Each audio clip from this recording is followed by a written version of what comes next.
Hello everyone, my name is Mr. Big T Anderson, and this is Beauty and the Bodyguard. This is another tale from Gravity Tales. I hope you enjoy this. I'm just Schmucky Duck reading it. I'm only going to be reading the first chapters. If these stories grab you, if you enjoy them, the translators, the editors, the people who take these stories from the original Chinese creeds, there's also original tales, which we'll probably read a couple first chapters from them. But please, go to the links down below. Read them. Enjoy them. Love them. You know, all that stuff. You know what to do. Anyway, this is called Beauty and the Bodyguard. And let us begin, shall we?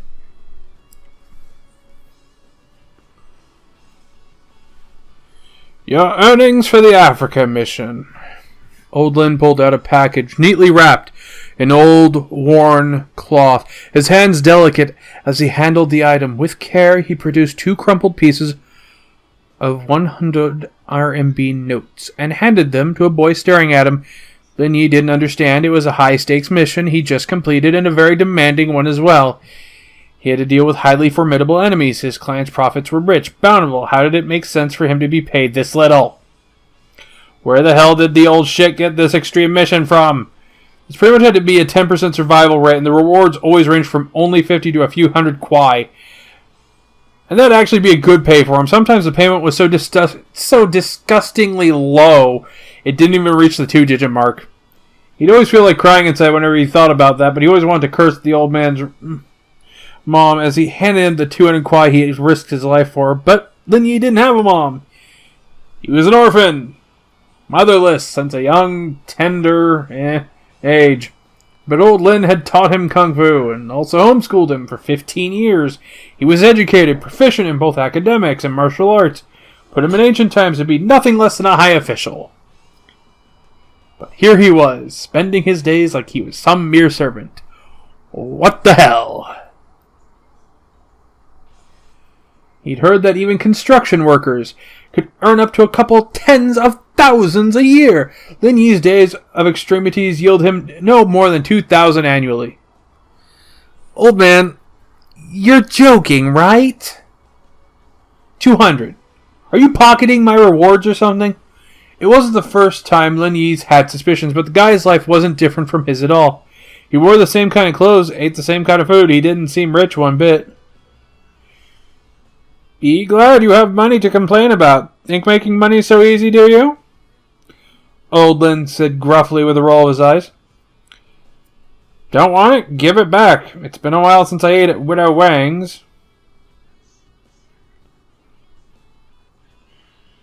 Lin Yi wanted to beat the geezer up, but he knew better. He'd just get destroyed again. Yet he didn't know much. All he understood was that the old guy never used his full ability when training with him. His mentor would simply match his standards to Lin Yi's level whenever he found himself making a breakthrough, wrecking him regardless. Right, it's probably about time.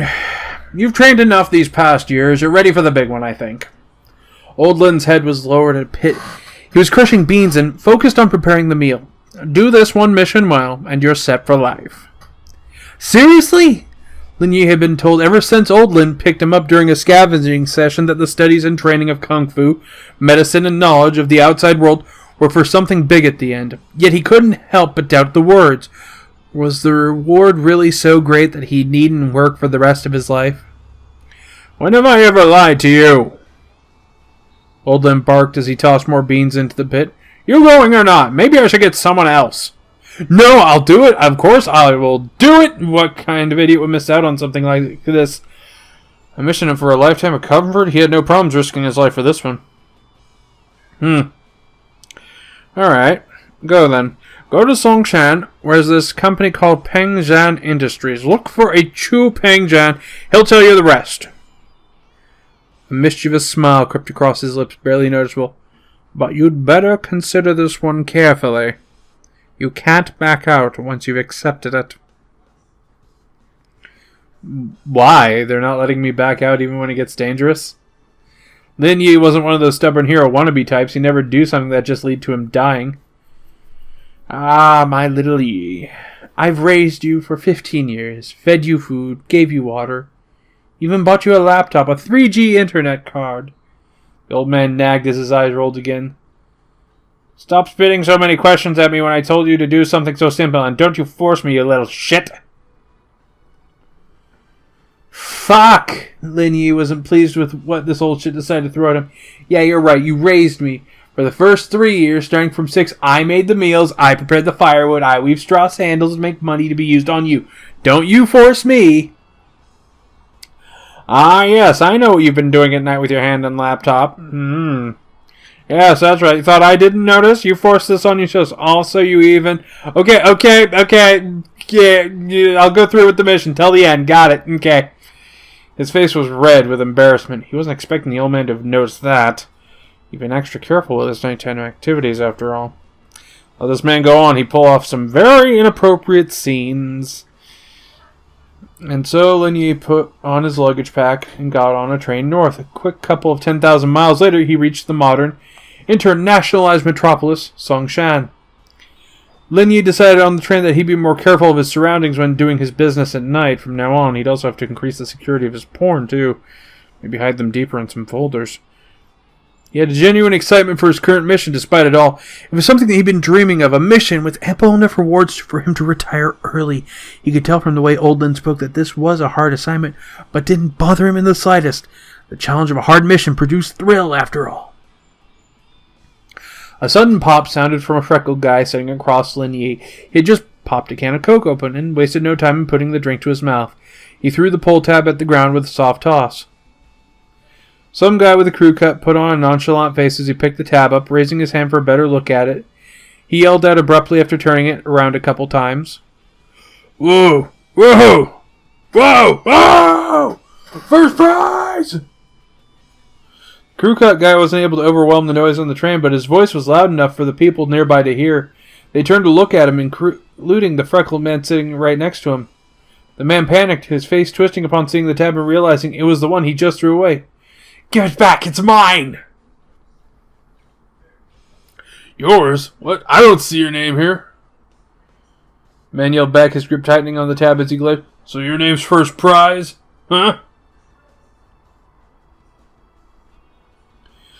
No, I mean, I was the one... I was the one who threw the prize ticket tab away. The freckled man seemed to be afraid of the other, but not quite enough to be backing down from reclaiming what he thought was rightfully his.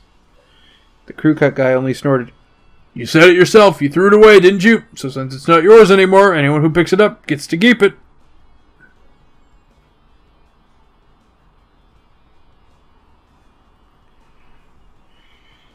Hey, what's the matter with you, man? What's wrong with you? The freckled man started panicking harder as he turned to a tourist sitting across him. It was a guy with spectacles seated next to Lin Yi. Mister, you seem like an educated person. Can you please say something to this shameless man? Who are you calling shameless? The man, unhappy, decided to turn to the scholar as well. Sir, tell us, who should this tab belong to? The man with the glasses put a finger to his face and started pushing his specs up. He spoke after a while's hesitation. I am a college professor. Since the two of you seem to be placing your trust in me, I shall produce for you a fair solution to the problem. Please do. Both of them nodded in unison, their faces anxious as they stared at the self-proclaimed college professor.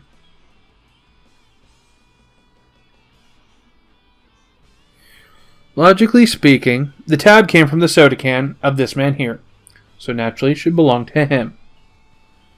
Freckled man started grinning upon hearing the professor's words, while the crew cut guy, on the other hand, panicked as he opened his mouth to say something. The professor had his hand up to stop him before continuing. However, the man did throw the tab away, and you, mister, picked it up. It's not surprising, then, that you should be the one to take the tab home.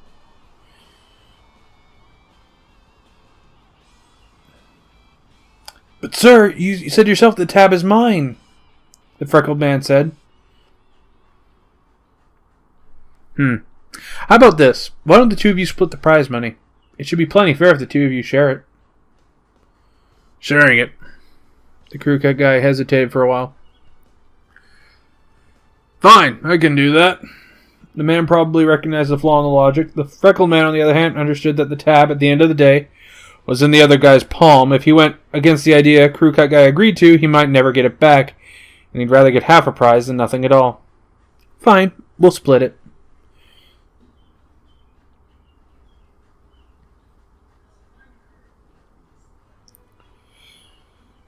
Professor took the tab from them and examined it. Well, it says here the first prize amounts to 100,000 RMB. Taking 20% out for taxes, you'll have 80,000 left. To actually cash the winning ticket in is a bit of a trouble, though. So here, how about one of you give the other guy 30,000, and that guy can go cash the ticket in for the full 80. Sound good? Yeah, that's good. The freckled man seemed satisfied as long as he got his share, agreeing with no hesitation at all. Give me 30,000 then, and you can be one to cash the ticket in.